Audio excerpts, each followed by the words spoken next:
बंगाल में बीजेपी को जीते अभी 2-3 दिन ही हुए हैं और बीजेपी के नेता सुवेद के पीए की गोली मारकर हत्या कर दी गई है और पश्चिम बंगाल में बार बार हिंसा की बात सामने आ रही है। चुनाव से पहले और चुनाव के समय और चुनाव के बाद भी। अब तो चुनाव के बाद बीजेपी नेता सुवेद के पीए की गोली मारकर हत्या कर दी गई है। बीजेपी की जीत के बाद पश्चिम बंगाल में हिंसा बहुत ज्यादा फैल गई है। अब तो बीजेपी के नेताओं को ही टारगेट किया जा रहा है। जब सुवेदु के पीए चंद्रनाथ की गोली मारकर हत्या की गई तब उस वक्त वह कोलकाता के पास में एक छोटे से गांव के पास थे और एक व्यक्ति बाइक से आया और उसने चंद्रनाथ पर गोली चला दी और वहीं मौके पर ही चंद्रनाथ की मौत हो जाती है। और इस गोलीबारी में 2 लोगों को गोली लगी थी। इनमें से एक चंद्रनाथ थे जिनकी मौके पर ही मौत हो गई। यहाँ जो दूसरा व्यक्ति था वह ड्राइवर था जिसे एक ही गोली लगी और उसे दूसरे अस्पताल में भर्ती किया गया और उसकी हालत पहले से ज्यादा गंभीर नहीं है। और हमलावर की पूरी कोशिश थी जान से मारने की और वह अपने मकसद में कामयाब हो गया और चंद्रनाथ की उसने मौके पर ही जान ले ली और उनके ड्राइवर को जैसे तैसे करके बचाया गया है। चंद्रनाथ जी में जो सबसे बड़ी खूबी थी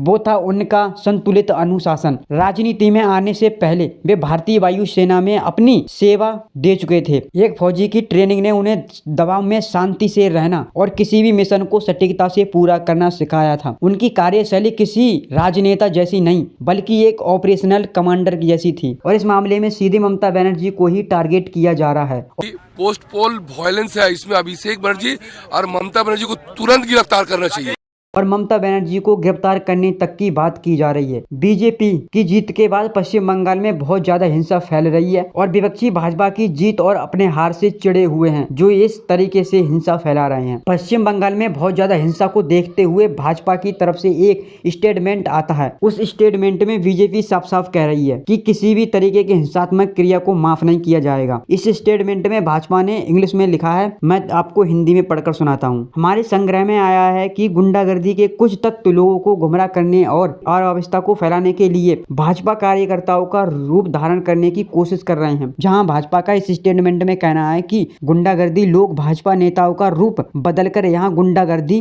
और हिंसा कर रहे हैं। जहां स्पष्ट रूप से कहा जा रहा है भाजपा इस तरह से धोखे को बर्दाश्त नहीं करेगी। जो इस तरीके के छल कपट और डराने धमकाने या कानून को अपने हाथ में लेते हुए पाया जाएगा उसे कठोर कानून परिणामों का सामना करना पड़ेगा। इन अपराधी तत्वों को खिलाफ कानून की पूरी ताकत का इस्तेमाल किया जाएगा। हिंसा डराने धमकाने या राजनीतिक छड़ावेश माफ नहीं किए जाएंगे और इसमें कानून की जीत होगी। रिपोर्ट के अनुसार 2026 के विधानसभा चुनाव में ममता बनर्जी के नेतृत्व वाली तृणमूल कांग्रेस टीएमसी की हार हुई और भारतीय जनता पार्टी पहली बार बंगाल में सत्ता में आई।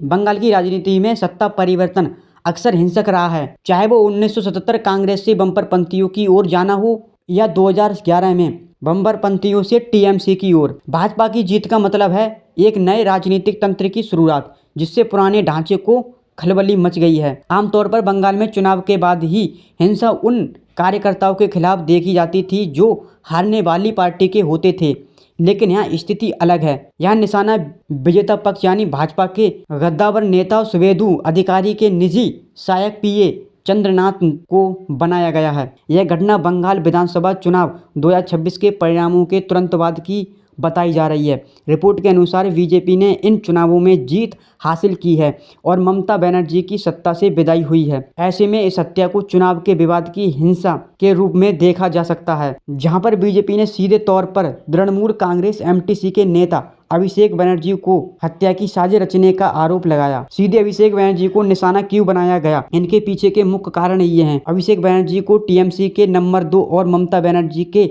उत्तराधिकारी के रूप में देखा जाता है, यानी ये ममता बनर्जी के भतीजे हैं। भाजपा का मानना है इतनी बड़ी घटना सुवेदु के पीए की हत्या बिना किसी शीघ्र नेतृत्व के इशारे या मौन सहमति के संभव नहीं है। आज की वीडियो में यहीं पर समाप्त करते हैं। अगर आपको इस वीडियो में थोड़ी भी जानकारी लगी हो तो इस वीडियो को एक लाइक कर दीजिए और साथ ही साथ चैनल को भी सब्सक्राइब कर लीजिए।